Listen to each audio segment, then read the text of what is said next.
हम लीक पकड़कर चलने वाले लोग नहीं हैं। बेहतर कल के लिए हमें अपनी लकीर बड़ी करनी ही होगी। हमें देश की भविष्य की आवश्यकताओं को समझते हुए वर्तमान में उसके हल तलाशने होंगे। आजकल आप देखते हैं कि मैं मेक इन इंडिया और आत्मनिर्भर भारत अभियान पर लगातार चर्चा करता हूं। संकल्प 2047, जब दुनिया की मैन्युफैक्चरिंग और डेटा बैंक बनेगा भारत। आजादी के 72 साल बीत जाने के बाद भी भारत को वो मुकाम नहीं मिला जिसका वो हकदार था। हमारे पास हुनर था, मेहनती लोग थे, लेकिन कमी थी तो बस एक दूरदर्शी सोच और सही नीति की। पिछली सरकारों की सुस्ती और नीतिगत कमजोरी की वजह से भारत मैन्युफैक्चरिंग की रेस में पिछड़ता गया। हमने दशकों तक सुनहरे मौके सिर्फ इसलिए गवा दिए क्योंकि दिल्ली के गलियारों में बैठे लोगों के पास न तो कोई बड़ा विजन था और न ही देश को आत्मनिर्भर बनाने का संकल्प। इसी नजरअंदाज करने वाली सोच ने देश की तरक्की की रफ्तार को दशकों तक थामे रखा और हमें दूसरों पर निर्भर बना दिया। सुई से लेकर स्मार्टफोन तक सिर्फ दूसरे देशों की तरफ ताकते थे। दशकों तक हमें बताया गया कि भारत सिर्फ एक बाजार है, यहाँ का बना सामान कहीं नहीं बिकेगा। दशकों तक पिछली सरकारों ने हमें इंपोर्ट की बैसाखियों पर चलना सिखाया, लेकिन आज तस्वीर बदल चुकी है। आज दुनिया देख रही है कि कैसे एक मजबूत नेतृत्व और 140 करोड़ भारतीयों के आत्मनिर्भर संकल्प ने वैश्विक मंच पर तहलका मचा दिया है। इसके पीछे 2014 के बाद दिल्ली की कुर्सी पर बैठे उस शख्स की सोच है जिसके चलते 2026 में भारत सिर्फ दुनिया का बाजार नहीं बल्कि दुनिया का सबसे बड़ा सप्लाई चेन अल्टरनेटिव बन रहा है। खुद प्रधानमंत्री मोदी जी के उस विजन की बात करेंगे जो 2047 तक भारत को ग्लोबल मैन्युफैक्चरिंग हब बनाने निकल चुका है। आज हम जानेंगे कि कैसे मोदी सरकार ने चिप से लेकर डेटा तक भारत को एक ऐसी महाशक्ति बना दिया है कि 2047 तक मेड इन इंडिया कोई विकल्प नहीं होगा बल्कि दुनिया में अपनी मांग से ग्लोबल मैन्युफैक्चरिंग लीडर बनेगा।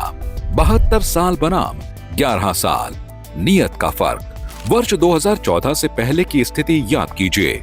मैन्युफैक्चरिंग सेक्टर को तत्कालीन सरकारों ने भगवान भरोसे छोड़ दिया था, लेकिन प्रधानमंत्री मोदी जी ने मैन्युफैक्चरिंग सेक्टर को देश के विकास का ग्रोथ इंजन बनाने के लिए मेक इन इंडिया के विजन को आकार दिया।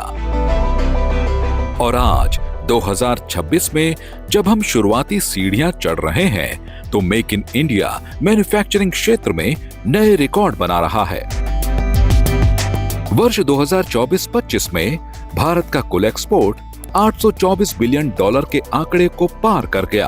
कांग्रेस के दौर में जो फैक्ट्रियां लाल फीताशाही में फंसी थीं, आज उन्हें मोदी सरकार पीएम गति शक्ति के जरिए रॉकेट की रफ्तार दे रही है। चिप क्रांति, भारत का नया लोहा। आज की दुनिया में जब टेक्नोलॉजी की मदद से हम मंगल तक पहुंच गए, लेकिन हमारी गाड़ियों और मोबाइल में लगने वाला चिप विदेशों से आता था।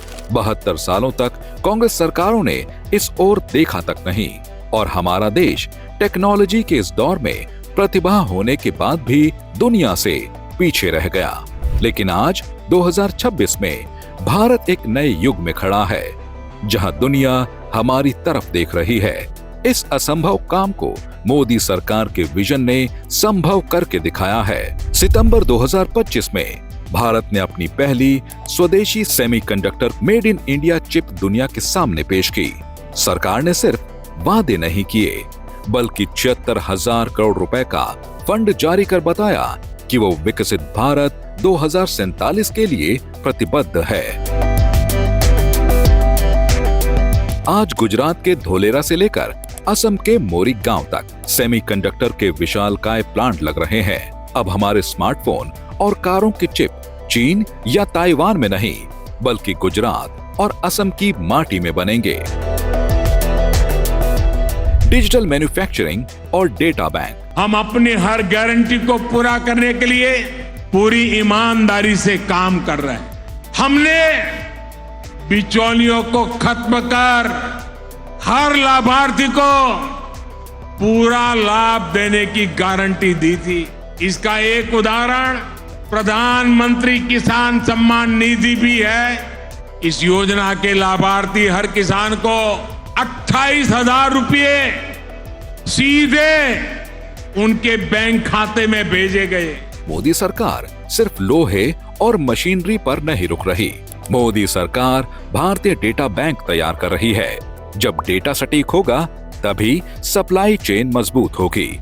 2,817 करोड़ रुपए के डिजिटल कृषि मिशन से अब बीज से लेकर बाजार तक की हर जानकारी मेड इन इंडिया ऐप पर होगी। यह तकनीक हमें दुनिया में सबसे आगे खड़ा कर देगी, क्योंकि अब हमारे पास दुनिया का सबसे बड़ा और सटीक कंज्यूमर डेटा होगा।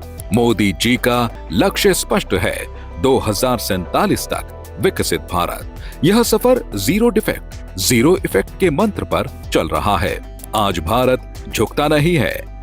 आज भारत दुनिया भर के बाजारों में व्यापार कर रहा है।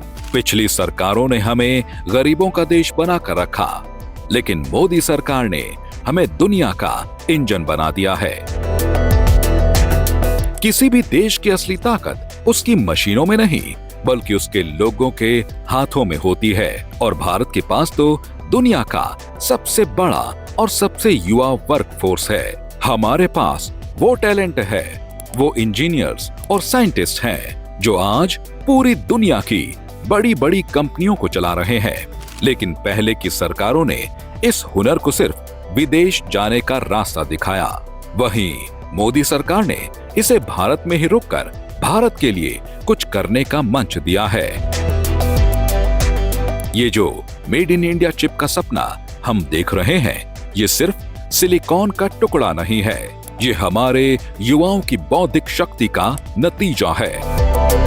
आज भारत के पास सिर्फ दिमाग नहीं, बल्कि वो सारे साधन और विजन भी हैं जो पूरी दुनिया की समस्याओं का एंड टू एंड समाधान दे सकते हैं।